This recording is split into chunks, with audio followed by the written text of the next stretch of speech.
ਕਾਂਗਰਸੀ ਆਗੂ ਸੁਖਪਾਲ ਖਹਿਰਾ ਅੱਜ ਸਾਬਕਾ ਜਥੇਦਾਰ ਭਾਈ ਗੁਰਦੇਵ ਸਿੰਘ ਕੌਂਕੇ ਦੇ ਘਰ ਪਿੰਡ ਕੌਂਕੇ ਪਹੁੰਚੇ ਤੇ ਪਰਿਵਾਰ ਨਾਲ ਹਮਦਰਦੀ ਪ੍ਰਗਟਾਈ। ਇਸ ਤੋਂ ਬਾਅਦ ਪੱਤਰਕਾਰਾਂ ਨਾਲ ਗੱਲਬਾਤ ਕਰਦਿਆਂ ਉਹਨਾਂ ਕਿਹਾ ਕਿ ਜੋ ਇਨਸਾਫ ਦੇਣ ਨਾਲ ਮਿਲੇ ਉਸ ਦਾ ਕੋਈ ਫਾਇਦਾ ਨਹੀਂ। ਉਹਨਾਂ ਉਸ ਸਮੇਂ ਦੀਆਂ ਸਰਕਾਰਾਂ ਨੂੰ ਇਸ ਬੇਇਨਸਾਫੀ ਲਈ ਜ਼ਿੰਮੇਵਾਰ ਠਹਿਰਾਇਆ। ਉਹਨਾਂ ਕਿਹਾ ਕਿ ਪਹਿਲਾਂ ਕਾਂਗਰਸ ਫਿਰ ਸ਼੍ਰੋਮਣੀ ਅਕਾਲੀ ਦਲ ਦੋਵੇਂ ਪਾਰਟੀਆਂ ਦੇ ਸਮੇਂ ਇਸ ਮੁੱਦੇ ਨੂੰ ਦਬਾਇਆ ਗਿਆ। ਉਹਨਾਂ ਸ਼੍ਰੋਮਣੀ ਅਕਾਲੀ ਦਲ ਦੇ ਇਸ ਮਾਮਲੇ ਵਿੱਚ ਕੋਈ ਕਾਰਵਾਈ ਨਾ ਕਰਨ ਦੀ ਸਖਤ ਨਿਖੇਧੀ ਵੀ ਕੀਤੀ। ਉਹਨਾਂ ਕਿਹਾ ਕਿ ਜਿਹੜੀ ਪਾਰਟੀ ਆਪਣੇ ਆਪ ਨੂੰ ਪੂਰੇ ਦੇਸ਼ ਦੇ ਸਿੱਖਾਂ ਦੇ ਹੱਕ ਲਈ ਆਵਾਜ਼ ਉਠਾਉਣ ਵਾਲੀ ਪਾਰਟੀ ਕਹਿੰਦੀ ਹੈ ਤੇ ਹੁਣ ਵੀ ਸਿੱਖ ਮਸਲਿਆਂ ਨੂੰ ਮੁੱਦਾ ਬਣਾ ਕੇ ਮੌਕਾ ਮੰਗਦੀ ਹੈ, ਉਸ ਪਾਰਟੀ ਦਾ ਵੀ ਇਸ ਮੁੱਦੇ ਤੇ ਕੁਝ ਨਾ ਕਰਨਾ ਬਹੁਤ ਮੰਦਭਾਗਾ ਹੈ। ਹੁਣ ਅਫਸੋਸ ਇਸ ਗੱਲ ਦਾ ਵਾ ਕਿ ਵੈਸੇ ਤਾਂ ਛੋਟਾ ਜਿਹਾ ਕੋਟ ਹੈਗਾ ਪੁਰਾਣਾ, justice delayed is justice denied. ਜੇ ਥੋੜੇ ਦੇਰ ਵਾਸਤੇ ਵੀ ਇਨਸਾਫ ਡਿਲੇ ਹੋ ਜੇ ਤਾਂ ਇਹ ਇਨਸਾਫ ਦੀਆਂ ਕਿਤਾਬਾਂ 'ਚ ਮੰਨਿਆ ਗਿਆ ਕਿ ਇਹ ਬੇਇਨਸਾਫੀ ਆ। ਇਹਦਾ ਮਤਲਬ ਤੁਸੀਂ ਇਨਸਾਫ ਦੇਣ ਤੋਂ ਮੁਨਕਰ ਹੋ ਗਏ ਹੋ। ਪਰ ਇਸ ਕੇਸ ਵਿੱਚ ਤਾਂ ਇਹ 1992 ਦਾ ਵਾਕਿਆਤ ਹੈ, ਜਦੋਂ ਉਹਨਾਂ ਨੂੰ ਪੁਲਿਸ 250-300 ਬੰਦੇ ਦੀ ਹਾਜ਼ਰੀ ਵਿੱਚ ਇੱਥੋਂ ਚੁੱਕ ਕੇ ਲੈ ਕੇ ਜਾਂਦੀ ਇਹਨਾਂ ਦੇ ਘਰੋਂ, ਇਸੇ ਕੌਂਕੇ ਕਲਾਂ ਪਿੰਡ 'ਚੋਂ, ਔਰ ਫਿਰ ਉੱਥੇ ਉਹਨਾਂ ਨੂੰ ਉਸ ਵਕਤ ਥਾਣਿਆਂ 'ਚ ਰੱਖਿਆ ਜਾਂਦਾ, ਤਸ਼ੱਦਦ ਕੀਤਾ ਜਾਂਦਾ, 3rd ਡਿਗਰੀ ਟਾਰਚਰ ਕੀਤਾ ਜਾਂਦਾ। ਫਿਰ ਕਿਹਾ ਜਾਂਦਾ ਜਦੋਂ ਕੋਈ ਹਾਈ ਕੋਰਟ ਤੋਂ ਇੰਟਰਫੇਰੈਂਸ ਹੁੰਦੀ ਫਿਰ ਕਿਹਾ ਜਾਂਦਾ ਜੀ ਉਹ ਤਾਂ ਭਗੌੜੇ ਹੋ ਗਏ ਜੀ, ਇਹਨਾਂ ਨੂੰ ਸਿੰਘ ਛਡਾ ਕੇ ਲੈ ਗਏ ਜੀ। ਫਿਰ ਕੰਟਰਡਿਕਸ਼ਨ ਆਉਂਦੀ ਕੇਸਾਂ ਦੇ ਵਿੱਚ, ਜਦੋਂ ਹਾਈ ਕੋਰਟ ਐਫੀਡੇਵਿਟ ਫਾਈਲ ਕਰਦੀ ਪੁਲਿਸ, ਫਿਰ ਉੱਥੇ ਜਾ ਕੇ ਜਿਹੜਾ ਹੈ ਇੱਕ ਸਟੇਟਮੈਂਟ ਵਿੱਚ ਪੁਲਿਸ ਮੰਨਦੀ ਆ ਕਿ ਉਹ ਸਾਡੀ ਕਸਟਡੀ 'ਚ ਆ, ਫਿਰ ਕਹਿੰਦੇ ਉਹ ਭਗੌੜੇ ਹੋ ਗਏ ਨੇ। ਔਰ ਮੈਂ ਸਮਝਦਾ ਵਾਂ ਕਿ ਇਹ ਇੱਕ ਕੀ ਕਹਿੰਦੇ ਹੁੰਦੇ ਕਿ ਐਗਜ਼ੈਂਪਲਰੀ ਇਨਜਸਟਿਸ ਦਾ ਇੱਕ ਕੇਸ ਹੈ ਪੰਜਾਬ। ਵੈਸੇ ਤਾਂ ਇਸ ਤਰ੍ਹਾਂ ਦੇ ਨਾਲ ਹਜ਼ਾਰਾਂ ਪਰਿਵਾਰ ਇਫੈਕਟ ਹੋਏ ਉਹਨਾਂ ਦਿਨਾਂ ਦੇ ਵਿੱਚ। ਬਹੁਤ ਸਾਰੇ ਬੇਗੁਨਾਹ ਜਿਹੜੇ ਨੌਜਵਾਨ ਸੀਗੇ ਉਹਨਾਂ ਤੇ ਤਸ਼ੱਦਦ ਢਾਇਆ ਗਿਆ ਤੇ ਉਹਨਾਂ ਦੇ ਝੂਠੇ ਪੁਲਿਸ ਮੁਕਾਬਲੇ ਜਿਹੜੇ ਬਣਾਏ ਗਏ। ਹੁਣ ਇੱਥੇ ਆਣ ਕੇ ਕਹਾਣੀ ਇਹ ਆ ਕਿ ਉਹਨਾਂ ਦੇ ਬੱਚੇ ਬਹੁਤ ਛੋਟੇ ਸੀ। ਦੁੱਖ ਇਸ ਗੱਲ ਦਾ ਵਾ ਕਿ ਉਸ ਤੋਂ ਬਾਅਦ ਸਾਰੀਆਂ ਹੀ ਪਾਰਟੀਆਂ ਦੀਆਂ ਸਰਕਾਰਾਂ ਆ ਗਈਆਂ। ਮੈਂ ਕਿਸੇ ਪਾਰਟੀ ਇੱਕ ਤੇ ਫੋਕਸ ਨਾ ਕਰਾਂ ਤੇ ਤੁਸੀਂ ਅੰਦਾਜ਼ਾ ਲਾ ਲਓ ਕਿ 92 ਤੋਂ ਬਾਅਦ ਉਸ ਵਕਤ ਕਾਂਗਰਸ ਸਰਕਾਰ ਸੀਗੀ, ਤਸ਼ੱਦਦ ਉਹਨਾਂ ਦੇ ਨੱਕ ਦੇ ਥੱਲੇ ਹੋਇਆ। ਫਿਰ ਉਸ ਤੋਂ ਬਾਅਦ 97 ਤੋਂ ਬਾਅਦ 5 ਸਾਲ ਸ਼੍ਰੋਮਣੀ ਅਕਾਲੀ ਦਲ ਦੀ ਸਰਕਾਰ ਰਹੀ, ਬਾਦਲ ਸਾਹਿਬ ਦੀ ਸਰਕਾਰ ਰਹੀ। ਔਰ ਉਸ ਦੌਰਾਨ ਜਿਹੜਾ ਜਥੇਬੰਦੀਆਂ ਨੇ ਜਦੋਂ ਅਰਜ਼ੀਆਂ ਦਿੱਤੀਆਂ, ਇਨਕੁਆਇਰੀ ਦੀ ਜਾਂਚ ਮੰਗੀ, 97-98 ਵਿੱਚ ਇਨਕੁਆਇਰੀ ਮਾਰਕ ਹੁੰਦੀ ਆ ਔਰ ਅਗਲੇ ਵਰੇ ਹੀ 1999 ਦੇ ਵਿੱਚ ਉਸ ਵਕਤ ਦੇ ADGP ਮਿਸਟਰ BP ਤਿਵਾੜੀ ਦੀ ਰਿਪੋਰਟ ਆ ਜਾਂਦੀ, ਜਿਹੜੀ ਕਿ ਹੁਣ ਪਬਲਿਕ ਡੋਮੇਨ 'ਚ ਆ ਚੁੱਕੀ ਆ। ਉਹ ਗੱਲਾਂ ਉਹ ਕਨਫਰਮ ਕਰ ਰਹੇ ਨੇ ਕਿ ਜਥੇਦਾਰ ਕੌਂਕੇ ਸਾਹਿਬ ਜਿਹੜੇ ਸੀਗੇ ਉਹ ਪੁਲਿਸ ਕਸਟਡੀ ਵਿੱਚ ਲਏ ਗਏ ਨੇ। ਔਰ ਅਗਲਾ ਉਹਨਾਂ ਨੇ ਕਦਮ ਕਿਹਾ ਕਿ ਇਹਦੀ ਫਰਦਰ ਇਨਵੈਸਟੀਗੇਸ਼ਨ ਹੋਣੀ ਬਹੁਤ ਜ਼ਰੂਰੀ ਹੈ। ਹੁਣ ਪਹਿਲਾਂ ਮੈਂ ਇਸ ਕਰਕੇ ਨਹੀਂ ਕਿ ਮੈਂ ਨੁਕਤਾਚੀਨੀ ਕਹਿ ਰਿਹਾ ਜਾਂ ਉਹ ਕੋਈ ਸਾਡੇ ਮੁਖਾਲਫ ਪਾਰਟੀ ਆ, ਪਰ ਜਿਹੜੇ ਲੋਕ ਆਪਣੇ ਆਪ ਨੂੰ ਕਹਿੰਦੇ ਅਸੀਂ ਪੰਥ ਦੇ ਵਾਰਿਸ ਹਾਂ, ਅਸੀਂ ਪੰਥ ਜਿਹੜਾ ਹੈ ਇੱਕ ਪੰਥਕ ਪਾਰਟੀ ਆ, ਅਸੀਂ ਸਾਰੇ ਦੇਸ਼ ਵਿੱਚ ਸਿੱਖਾਂ ਦੇ ਨੁਮਾਇੰਦੇ ਆ, ਉਹਨਾਂ ਦੇ ਹੱਥ ਜਿਹੜੇ ਸੀਗੇ ਉਹਨਾਂ ਨੇ ਖੜੇ ਕਰ ਦਿੱਤੇ ਇਸ ਤਰ੍ਹਾਂ ਨਾਲ। ਕਿਸੇ ਨੇ ਇਹਨਾਂ ਦੇ ਜਥੇਦਾਰ ਸਾਹਿਬ ਨੂੰ ਇਨਸਾਫ ਦੇਣ ਦੀ ਕੋਈ ਗੱਲ ਨਹੀਂ ਕੀਤੀ ਔਰ ਉਸ ਵਕਤ ਦੀ ਸਰਕਾਰ ਨੇ ਹੱਥ ਖੜੇ ਕਰਕੇ ਉਸ ਰਿਪੋਰਟ ਨੂੰ ਠੰਡੇ ਬਸਤੇ ਦੇ ਵਿੱਚ ਪਾ ਦਿੱਤਾ। ਚਲੋ ਉਹ ਉਹਨਾਂ ਦਾ ਕਿਰਦਾਰ ਜਿਹੜੇ ਅੱਜ ਕਹਿੰਦੇ ਨੇ ਕਿ ਅਸੀਂ ਜਿਹੜੇ ਅੱਜ ਵੀ ਮਤਲਬ ਆਵਾਜ਼ ਦੇ ਰਹੇ ਨੇ ਕਿ ਆਓ ਆਪਾਂ ਪੰਥ ਦੇ ਮੁੱਦਿਆਂ ਨੂੰ ਚੱਕਣਾ।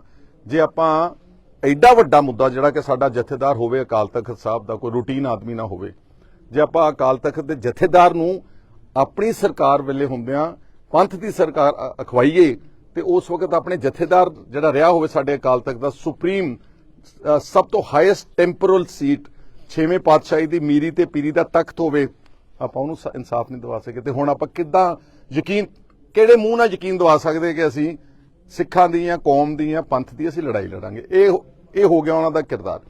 ਆਈ am very saddened to add ਕਿ ਕੈਪਟਨ ਅਮਰਿੰਦਰ ਸਿੰਘ ਦੀ ਸਰਕਾਰ ਆਈ, ਉਸ ਤੋਂ ਬਾਅਦ ਉਹਨਾਂ ਨੇ ਵੀ ਬਜਾਏ ਕਿ ਉਹਨਾਂ ਨੂੰ ਇਨਸਾਫ ਦੇਣਾ, ਜਿਹੜੀ BP ਤਿਵਾੜੀ ਦੀ ਰਿਪੋਰਟ ਸੀਗੀ ਉਹਨੂੰ ਬਿਲਕੁਲ ਤਰੋੜ ਮਰੋੜ ਕੇ ਪਬਲਿਕ ਡੋਮੇਨ ਵਿੱਚ ਉਹਨੂੰ ਹੋਰ ਐਵੀਡੈਂਸ ਨੂੰ ਫਰਦਰ ਡਿਸਟਰੋਏ ਕੀਤਾ, ਸਿਰਫ ਉਸ ਵਕਤ ਦੇ ਗੁਨਾਹਗਾਰ ਪੁਲਿਸ ਆਫੀਸਰਸ ਨੂੰ ਬਚਾਉਣ ਵਾਸਤੇ। ਇਹ ਕਿੱਦਾਂ ਦਾ ਇਨਸਾਫ ਹੈ, ਕਿੱਦਾਂ ਦਾ ਸੰਵਿਧਾਨ ਆ?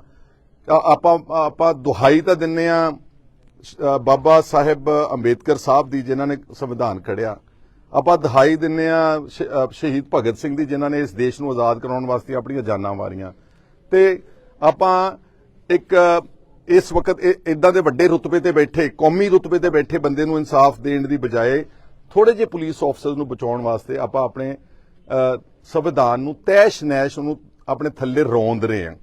ਇੱਥੇ ਇੱਕ ਹੋਰ ਮੈਂ ਕੋਟ ਕਹਿਣਾ ਚਾਹੁੰਦਾ, ਮਾਰਟਿਨ ਲੂਥਰ ਕਿੰਗ ਸਭ ਤੋਂ ਵੱਡਾ ਸਿਵਲ ਰਾਈਟਸ ਦਾ ਐਕਟਿਵਿਸਟ ਅਮਰੀਕਾ ਦਾ, ਜਿਸ ਨੇ ਬਹੁਤ ਜਦੋਜਹਿਦ ਕੀਤੀ, ਇਦਾਂ ਹੀ ਅਨਿਆਏ ਦੇ ਖਿਲਾਫ ਉਹ ਲੜਿਆ। ਮਾਰਟਿਨ ਲੂਥਰ ਕਿੰਗ ਦਾ ਵੀ ਇੱਕ ਕੋਟ ਹੈਗਾ, ਉਹ ਕਹਿੰਦਾ ਵਾ ਕਿ injustice anywhere is a threat to justice everywhere.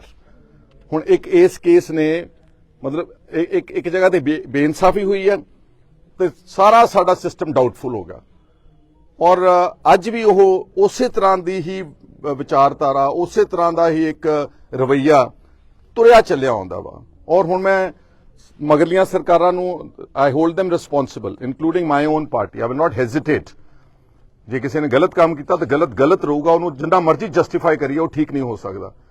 ਹੁਣ ਆ ਗਈ ਆਪਣੀ ਆ ਹੋਣ ਵਾਲੀ ਸਰਕਾਰ ਦੀ ਗੱਲ, ਜਿਹੜੀਆਂ ਫੋਟੋਆਂ ਦਾ ਜ਼ਿਕਰ ਕੀਤਾ, ਸ਼ਹੀਦ ਭਗਤ ਸਿੰਘ ਦੀ ਲੱਗੀ ਫੋਟੋ ਚੀਫ ਮਿਨਿਸਟਰ ਸਾਹਿਬ ਦੇ ਪਿੱਛੇ, ਬਾਬਾ ਸਾਹਿਬ ਅੰਬੇਦਕਰ ਦੀ ਲੱਗੀ ਹੋਈ ਫੋਟੋ, ਕਿੰਨਾ ਸ਼ੋਰ ਮਚਿਆ।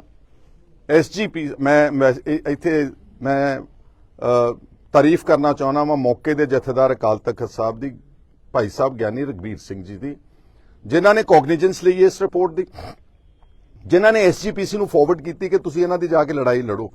ਮੈਂ ਐਸਜੀਪੀਸੀ ਦੇ ਪ੍ਰੈਜ਼ੀਡੈਂਟ ਦੀ ਵੀ ਤਾਰੀਫ ਕਰਨਾ ਚਾਹੁੰਦਾ ਅੱਜ, ਜਿਨ੍ਹਾਂ ਨੇ ਇਹਨਾਂ ਦੇ ਘਰ ਤੱਕ ਪਹੁੰਚ ਕੀਤੀ, ਜਿਨ੍ਹਾਂ ਨੇ ਹੁਣ ਇੱਕ ਪੈਨਲ ਆਫ ਲਾਇਰਸ ਬਣਾਇਆ ਔਰ ਇਹਨਾਂ ਨੂੰ ਭਰੋਸਾ ਦਿਵਾਇਆ ਕਿ ਅਸੀਂ ਤੁਹਾਡੀ ਕਾਨੂੰਨੀ ਲੜਾਈ ਲੜਾਂਗੇ।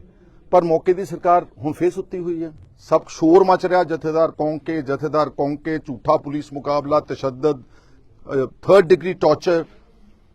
ਅੱਜ ਉਹ ਬਿਲਕੁਲ ਮੂਕ ਦਰਸ਼ਕ ਬਣ ਕੇ, ਮੈਂ ਪੁੱਛਿਆ ਇਹਨਾਂ ਦੇ ਪਰਿਵਾਰ ਨੂੰ, ਅੱਜ ਤੱਕ ਮੌਕੇ ਦੀ ਸਰਕਾਰ ਜਿਹੜੀ ਇਸ ਵਕਤ ਆਮ ਆਦਮੀ ਪਾਰਟੀ ਦੀ ਸਰਕਾਰ ਹੈ, ਕਿਸੇ ਮਿਨਿਸਟਰ ਨੇ, ਜਿਹੜੇ ਬਹੁਤ ਸਾਰੇ ਇਹਨਾਂ ਦੇ ਵਿੱਚ ਇਸ ਤਰ੍ਹਾਂ ਦੇ ਨੇ ਜਿਹੜੇ ਆਪਣੇ ਆਪ ਨੂੰ ਬਹੁਤ ਪੰਥਕ ਆਗੂ ਅਖਵਾਉਂਦੇ ਨੇ, ਇਹਨਾਂ ਦੀ ਪਾਰਟੀ ਦੇ ਵਿੱਚ ਵੀ ਹਨ, ਕਿਸੇ ਮਿਨਿਸਟਰ ਨੇ, ਕਿਸੇ ਐਮਐਲਏ ਨੇ, ਕਿਸੇ ਸਰਕਾਰੀ ਵੱਡੇ ਅਹੁਦੇ ਤੇ ਕਿਸੇ ਸਰਕਾਰੀ ਅਫਸਰ ਨੇ, ਕਿਸੇ ਡੀਸੀ ਨੇ, ਕਿਸੇ ਪ੍ਰਿੰਸੀਪਲ ਸੈਕਟਰੀ ਨੇ, ਕਿਸੇ ਹੋਮ ਸੈਕਟਰੀ ਨੇ, ਕਿਸੇ ਚੀਫ ਮਿਨਿਸਟਰ ਨੇ ਇਹ ਬੌਧਰ ਨਹੀਂ ਕੀਤਾ ਕਿ ਅਸੀਂ ਘੱਟੋ ਘੱਟ ਹੋਰ ਨਹੀਂ ਕੁਛ ਤਾਂ ਜਥੇਦਾਰ ਭਾਈ ਸਾਹਿਬ ਗੁਰਦੇਵ ਸਿੰਘ ਕੌਂਕੇ ਦੇ ਪਰਿਵਾਰ ਨੂੰ ਮਿਲ ਕੇ ਪੁੱਛੀਏ ਵੀ ਤੁਹਾਡੇ ਨਾਲ ਹੋਇਆ ਕੀ ਸੀਗਾ। ਇਨਸਾਫ ਤਾਂ ਬਹੁਤ ਦੂਰ ਦੀ ਗੱਲ ਆ, ਆਪਾਂ ਪੁੱਛਣ ਤੱਕ ਵੀ ਨਹੀਂ ਆਏ। ਤਾਂ ਫਿਰ ਮੈਂ ਪਹਿਲਾਂ ਵੀ ਬੜੀ ਵਾਰੀ ਕਿਹਾ, ਜੇ ਆਪਾਂ ਨੂੰ ਯਕੀਨ ਹੀ ਨਹੀਂਗਾ ਸੰਵਿਧਾਨ ਤੇ, ਜੇ ਆਪਾਂ ਚੰਦ ਪੁਲਿਸ ਆਫਸਰਸ ਨੂੰ ਪ੍ਰੋਟੈਕਟ ਕਰਨ ਵਾਸਤੇ ਅਸੀਂ ਸਭ ਕੁਝ ਛਿੱਕੇ ਤੇ ਟੰਗ ਸਕਦੇ ਤੇ ਫਿਰ ਉਹ ਫੋਟੋਆਂ ਲਾ ਦੇਣੀਆਂ ਚਾਹੀਦੀਆਂ। ਸ਼ਹੀਦ ਭਗਤ ਸਿੰਘ ਅਗਰ ਜਿੰਦਾ, ਫਰਜ਼ ਕਰੋ ਸ਼ਹੀਦ ਭਗਤ ਸਿੰਘ ਜਿੰਦਾ ਹੁੰਦਾ, ਕਿ ਉਹ ਭਾਈ ਗੁਰਦੇਵ ਸਿੰਘ ਕੌਂਕੇ ਦੇ ਕਤਲੇਆਮ ਤੇ ਸ਼ਹਾਦਤ ਤੇ ਝੂਠੇ ਪੁਲਿਸ ਮੁਕਾਬਲੇ ਤੇ ਤਸ਼ੱਦਦ ਤੇ 3rd ਡਿਗਰੀ ਟਾਰਚਰ ਨੂੰ ਸਵੀਕਾਰ ਕਰਦਾ, ਪ੍ਰਮੋਟ ਕਰਦਾ? ਨੈਵਰ। ਤੇ ਕੀ ਬਾਬਾ ਸਾਹਿਬ ਅੰਬੇਦਕਰ ਅਗਰ ਅੱਜ ਜੀਂਦੇ ਹੁੰਦੇ, ਉਹ ਇਸ ਤਰ੍ਹਾਂ ਦੇ ਐਕਸਟਰਾ ਜੁਡੀਸ਼ੀਅਲ ਕਿਲਿੰਗਸ ਨੂੰ ਸਪੋਰਟ ਕਰਦੇ? ਔਰ ਇੱਥੇ ਮੈਂ ਇੱਕ ਗੱਲ ਹੋਰ ਕਹਿਣਾ ਚਾਹੁੰਦਾ ਕਿ ਅੱਜ ਦੀ ਸਰਕਾਰ ਤੇ ਇੱਕ ਗੱਲ ਇਹ ਵੀ ਸਵਾਲ ਮੈਂ ਪੁੱਛ ਰਿਹਾ ਕਿ ਤੁਸੀਂ ਆਪਣੇ ਹੀ ਪੰਜਾਬ ਦੇ ਜਿਹੜੇ ਨੌਜਵਾਨ ਨੇ, ਤੁਸੀਂ ਉਹਨਾਂ ਤੇ ਐਨਐਸਏ ਲਾ ਕੇ ਉਹਨਾਂ ਨੂੰ ਅਸਾਮ ਵਰਗੀ ਦੂਰ ਦਰਾਡੇ ਜੇਲ੍ਹਾਂ ਵਿੱਚ ਬੰਦ ਕੀਤਾ ਹੋਇਆ। ਜਿੱਥੋਂ ਤੱਕ ਮੇਰੀ ਅਕਲ ਜਾਂਦੀ ਆ, ਮੈਂ ਭਾਈ ਅੰਮ੍ਰਿਤਪਾਲ ਸਿੰਘ ਬਾਰੇ ਇਹ ਕਹਿ ਸਕਦਾ ਕਿ ਉਹਦਾ ਪ੍ਰਮੁੱਖ ਕੰਮ ਸੀਗਾ ਪ੍ਰਚਾਰ ਕਰਨਾ, ਨਸ਼ਿਆਂ ਦੇ ਖਿਲਾਫ ਪ੍ਰਚਾਰ ਕਰਨਾ, ਸਿੱਖੀ ਦਾ ਪ੍ਰਚਾਰ ਕਰਨਾ। ਹਾਂ, ਇੱਕ ਇਨਸੀਡੈਂਟ ਹੋਇਆ ਅਜਨਾਲੇ ਪੁਲਿਸ ਸਟੇਸ਼ਨ ਵਿੱਚ ਜਿੱਥੇ ਝਗੜਾ ਹੋ ਗਿਆ, ਤਕਰਾਰ ਹੋਇਆ, ਟੂ ਸਮ ਐਕਸਟੈਂਟ ਵਾਇਲੈਂਸ ਹੋਇਆ।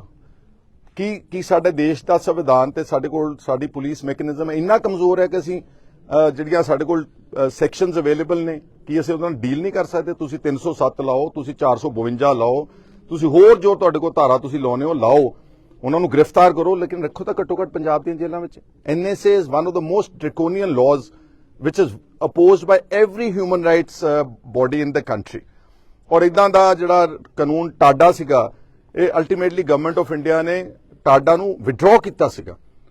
ਤੇ ਹੁਣ ਆਪਾਂ ਉਹੀ ਜਿਹੜੇ ਕਾਲੇ ਕਾਨੂੰਨ ਕਹਿੰਦੇ ਸੀ, ਆਪਾਂ ਸਟੇਜਾਂ ਤੇ ਚੜ੍ਹ ਕੇ ਰੋਜ਼ ਕਹਿੰਦੇ ਕਿ ਕਾਲੇ ਕਾਨੂੰਨ ਹਨ, ਇਹ ਵਾਪਸ ਲੈ ਜਾਣੇ, ਤੇ ਆਪਾਂ ਉਹਨਾਂ ਤੇ ਐਨਐਸਏ ਲਾ ਕੇ ਤੱਪ ਕਰਤਾ। ਇੱਕ ਅਗਲੀ ਗੱਲ ਹੋਰ ਬੜੀ ਇੰਪੋਰਟੈਂਟ, ਜਿੱਥੇ ਮੈਂ ਮੌਕੇ ਦੇ ਪੰਥਕ ਆਗੂਆਂ ਨੂੰ ਪੁੱਛਣਾ ਚਾਹੁੰਦਾ, ਔਰ ਮੌਕੇ ਦੇ ਚੀਫ ਮਿਨਿਸਟਰ ਕਿਉਂਕਿ ਪੱਗ ਬੰਨ੍ਹਦੇ ਨੇ, ਸਿੱਖ ਅਖਵਾਉਂਦੇ ਨੇ ਆਪਣੇ ਆਪ ਨੂੰ, ਮੈਂ ਉਹਨਾਂ ਨੂੰ ਪੁੱਛਣਾ ਚਾਹੁੰਦਾ ਕਿ ਅੱਜ ਇੱਕ ਮੁੱਦਾ ਬਹੁਤ ਭਾਰੀ ਉੱਠਿਆ ਕਿ ਵਿਦੇਸ਼ਾਂ ਵਿੱਚ, ਚਾਹੇ ਉਹ ਕੈਨੇਡਾ, ਚਾਹੇ ਉਹ ਅਮਰੀਕਾ, ਚਾਹੇ ਉਹ ਯੂਕੇ, ਕਿ ਇਹ ਆਪਣੇ ਦੇਸ਼ ਦੀਆਂ ਕੁਝ ਏਜੰਸੀਜ਼ ਦੇ ਉੱਤੇ ਇਲਜ਼ਾਮ ਕਹਿ ਰਿਹਾ ਮੈਂ, ਸਬਜੈਕਟ ਟੂ ਪ੍ਰੋਪਰ ਇਨਕੁਆਇਰੀ ਆ, ਇਹ ਇਲਜ਼ਾਮ ਆ ਕਿ ਇੱਥੋਂ ਪਲਾਨ ਕਰਕੇ ਉੱਥੇ ਦੂਸਰੇ ਵਿਦੇਸ਼ਾਂ ਦੀ ਕੈਨੇਡਾ ਵਰਗੇ ਦੇਸ਼ਾਂ ਦੀ ਧਰਤੀ ਤੇ ਐਕਸਟਰਾ ਜੁਡੀਸ਼ੀਅਲ ਕਿਲਿੰਗਸ ਹੋਈਆਂ, ਬਿਲਕੁਲ ਜਿੱਦਾਂ ਜੋ ਭਾਈ ਕੌਂਕੇ ਦੇ ਨਾਲ ਹੋਇਆ ਇਦਾਂ ਹੀ ਉੱਥੇ ਨਿੱਜਰ ਦੇ ਨਾਲ। ਇੱਥੇ ਰੁਕ ਕੇ ਕਹਿਣਾ ਚਾਹੁੰਦਾ ਕਿ ਮੈਂ ਕਿਸੇ ਦਾ ਮੁਦਈ ਨਹੀਂਗਾ, ਨਾ ਮੈਂ ਕਿਸੇ ਵੱਖਵਾਦ ਦਾ ਮੁਦਈ ਹਾਂ, ਪਰ ਕੀ ਸਾਡਾ ਸਿੱਖ ਚੀਫ ਮਿਨਿਸਟਰ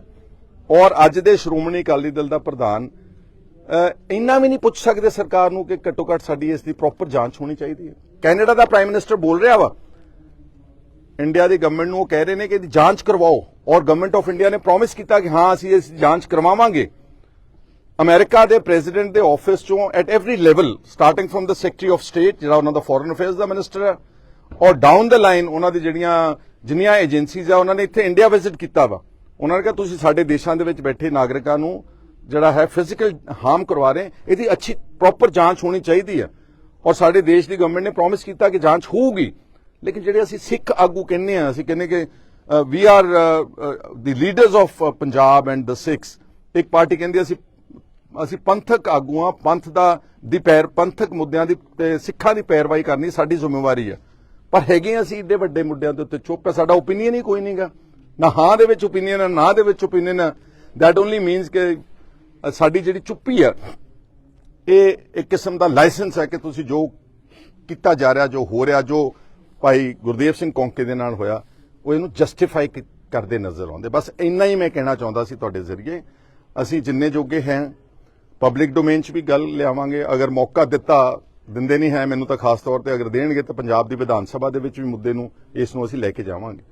ਔਰ ਇਹ ਮੌਕੇ ਦੀ ਸਰਕਾਰ ਉਸ ਰਿਪੋਰਟ ਨੂੰ ਕਢਵਾ ਕੇ ਚੁੱਪ ਕਿਉਂ ਆ? ਉਸ ਰਿਪੋਰਟ ਨੂੰ ਕਢਵਾਉਣ, ਉਹਦੀ ਫਰਦਰ ਇਨਵੈਸਟੀਗੇਸ਼ਨ ਹੋਵੇ, ਚਾਹੇ ਹੁਣ ਬਹੁਤ ਬਿਲੇਟਡ ਆ, ਪਰ ਜਿਨ੍ਹਾਂ ਲੋਕਾਂ ਨੇ ਵੀ whosoever are involved, whether it is any SSP of that time, or there is a SP involved, or there is a DSP involved, or there is some CIA and staff inspector is involved, ਸਭ ਨੂੰ ਬਣਦੀ ਸਹੀ punishment ਮਿਲਣੀ ਚਾਹੀਦੀ ਹੈ। ਇਹਦੇ ਨਾਲ ਪੰਜਾਬ ਤੇ ਦੇਸ਼ ਦੇ ਲੋਕਾਂ ਦਾ ਸਾਡੇ ਦੇਸ਼ ਦੇ ਸੰਵਿਧਾਨ ਵਿੱਚ ਤੇ ਸਾਡੇ ਦੇਸ਼ ਦੀ ਜਮਹੂਰੀਅਤ ਦੇ ਵਿੱਚ ਉਹਨਾਂ ਦਾ ਯਕੀਨ ਵਧੇਗਾ।